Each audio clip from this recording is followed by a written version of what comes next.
İndi ise son bir il ərzində Türk Dövlətləri Təşkilatında sədrlik həyata keçirmiş Qırğız Respublikasının prezidenti Cənab Sadır Japarova söz verirəm. Buyurun.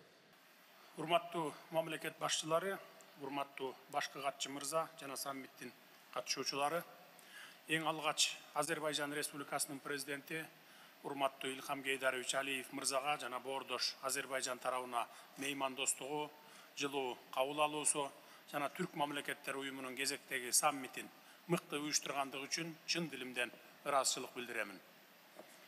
2000 жылдан ашуун тарыхы жана бай маданияты бар байыркы шаарлардын бири болгон Гавала шаары биздин алдыбызда турган маанилүү маселелерди талкуулоо үчүн эң ылайыктуу жай болуп саналат. 3 октябрда Түрк мамлекеттер уюмунун түптөө жөнүндө тарыхый Нахчыван келишимине кол коюлганына 16 жыл болду. Бул кыска мезгилде биздин уюм жигердүү өнүгүп, дүйнөдөгү эң динамикалуу регионалдык бирикмелердин бири катары өз ордун бекемдеди. Азыр биздин алдыбызда калыптануу этабынан реалдуу аракеттерге өтүү жаңы милдети турат деп эсептеймин. Бүгүнкү күндүн чакырыктары бизден тилектештикти гана эмес, аймактын тынчтыкты, стабилдүүлүктү жана туруктуу өнүгүүнү камсыздоо үчүн конкреттүү макулдашылган кадамдарды талап кылып жатат. Урматтуу кесиптештер, мындан 1 жыл мурда Кыргыз Республикасы Түрк мамлекеттер уюмунда төрагалык кылуу ардактуу миссиясын өзүнө алган. Бул биз үчүн маанилүү жана жоопкерчиликтүү мезгил болду. 1 жыл ичинде биримдигибизди чыңдоого, кызматташтыкты өнүктүрүүгө, жалпы максаттарды алга жылдырууга, олуттуу салым кошууга умтулдук. Жалпысынан биздин төрагалык жылында 124-төн ашык жогорку деңгээлдеги иш-чаралар ийгиликтүү өткөрүлдү. Белгилүү болгондой, биздин төрагалык түрк дүйнөсүн бекемдөө, экономикалык интеграция, туруктуу өнүгүү, санариптик келечек жана бардык үчүн коопсуздук деген ураан астында өттү. Экономикалык интеграция чөйрөсүндө кыргыз тарап экономика, соода, инвестиция жана каржы тармактарында кызматташуу боюнча жол картасынын долбоорун даярдады. Бул документ кызматташтыктын негизги багыттарын камтыйт жана экономикалык өз ара аракеттенүүнү тереңдетүүгө түрткү берет деп ишенем. Санариптик келечекке карай кадамдардын алкагында кыргыз тарап электрондук санариптик кол тамгаларды өз ара таануу жөнүндө макулдашуунун долбоорун демилгеледи. Бул кадам өлкөлөрүбүздүн ортосунда санариптик документтерди укуктук жактан өз ара таанууну камсыз кылат. Коопсуздук чөйрөсүндө заманбап чакырыктарга жооп берүү үчүн жамааттык механизмдерди иштеп чыгууга өзгөчө басым жасадык. Ушуга байланыштуу Кыргыз Республикасы коопсуздуктун жаңы чакырыктарына жана коркунучтарына биргелешип аракеттенүү механизми жөнүндө макулдашуунун долбоорун иштеп чыкты. Документ терроризмге, экстремизмге, трансулуттук кылмыштуулукка, кибер коркунучтарга жана башка актуалдуу тобокелдиктерге каршы күрөшүүдө биздин компетенттүү органдардын ортосундагы кызматташтыктын натыйжалуулугун жогорулатууга багытталган. Мындан тышкары 2025 жылдын 18 сентябрында Бишкекте өткөн Түрк мамлекеттер уюмунун мүчө мамлекеттеринин өкмөт башчыларынын биринчи жолугушуусу Кыргыз төрагалыгынын жыйынтыктоочу ошол эле учурда тарыхый маанилүү окуясы болгонун баса белгилейм. Бул иш-чара биздин уюмдун институционалдык өнүгүүсүндөгү жаңы этапты белгилеп, экономика, инвестиция жана санариптик технологиялар чөйрөлөрүндө кызматташууну тереңдетүү үчүн кошумча мүмкүнчүлүктөрдү көрсөттү.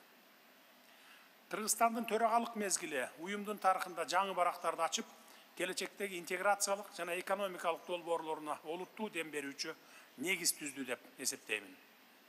Өз кезегинде катчылык Кыргызстандын төрагалыгынын приоритеттерин ишке ашыруу учурунда жигердүү катышканын белгилеп, башкы катчы Өмүралиев Кубанычбек мырзага ыраазычылык билдире кетем. Урматтуу достор, Кыргыз Республикасы тыгыз маданий гуманитардык кызматташуу аймактык стабилдүүлүктүн ажырагыс шарт экенине бекем ишенет. Анткени маданий жана руханий баалуулуктар жалпы тарыхый тамырлар өз ара түшүнүшүүгө, бир туугандык байланыштарды чыңдоого, жаңжалдарга жол бербөөгө ишенимдүү пайдубал түзөт. Кыргыз Республикасы материалдык эмес маданий мурастарды сактоого, жана цивилизациялар аралык диалогду чыңдоого багытталган мадани демилгелерди активдүү илгерилетүүдөбүз. Ушуга байланыштуу Кыргыз Республикасында келе жаткан 2026 жылы 6-чы дүйнөлүк көчмөндөр оюндарын өткөрүүгө өзгөчө көңүл бурабыз. Мындан тышкары Кыргыз Республикасынын Шанхай кызматташтык уюмунун төрагалыгына карата оюндардын ачылыш аземи Шанхай кызматташтык уюмунун саммити менен бир мөөнөттө уюштуруу пландалып жаткандыгын билдирип, сиздерди аталган иш-чараларга ардактуу меймандар катары келип кетүүгө чакырамын. Урматтуу достор, уюмга бир жылдык төрагалык кылуу учурунда Кыргыз Республикасына көрсөтүлгөн колдоо жана ишеним үчүн мүчө мамлекеттерине терең ыраазычылык билдиремин. Бүгүн күч аракеттерибиздин жыйынтыгын чыгарып жатып, Түрк мамлекеттер уюму биздин жалпы ишенимдин, тилектештиктин жана биргелешкен аракеттердин мейкиндик экенин ишенимдүү айта аламын. Габала саммитинин жыйынтыгы менен Кыргыз Республикасы төрагалык кылууну расмий түрдө аяктап жатат. Урматтоо менен төрагалыкты боордош Азербайжан Республикасына өткөрүп берип жатабыз. Азербайжандын төрагалыгынын алдында уюм прогрессивдүү өнүгүүсүн улантып, эл аралык аренада аброюн бекемдеп, бардык түрк элдеринин бакубатчылыгы үчүн жаңы улуттуу демилгелерди ишке ашырарына терең ишенемин. Түрк мамлекеттер уюмун үлгүлүү эл аралык түзүмдөрдүн катарына кошуу албетте биздин жалпы максатыбыз. Кыргыз Республикасы мындан ары да жигердүү катышууга жана ар тараптуу колдоо көрсөтүүгө даяр экендигин баса белгилеймин. Урматтуу кесиптештер, сөзүмдү жыйынтыктап жатып, ушул жылдын 30 ноябрында Кыргыз Республикасынын парламентине депутаттарды шайлоо өтө турганын маалымдаймын. Ушуга байланыштуу боордош түрк өлкөлөрдүн өкүлдөрүн жана уюмдун миссиясын салттуу түрдө эл аралык байкоочу катары шайлоо процессине катышууга чакырып кетет элем. Көңүл бурганыңыздар үчүн рахмат. Teşekkür ederim. İndi ise bugünkü gündəliyin qəbuluna keçirik. Gündəliklə bağlı hər hansı bir əlavələr və düzəlişlər yoxdursa, gündəlik qəbul olunur.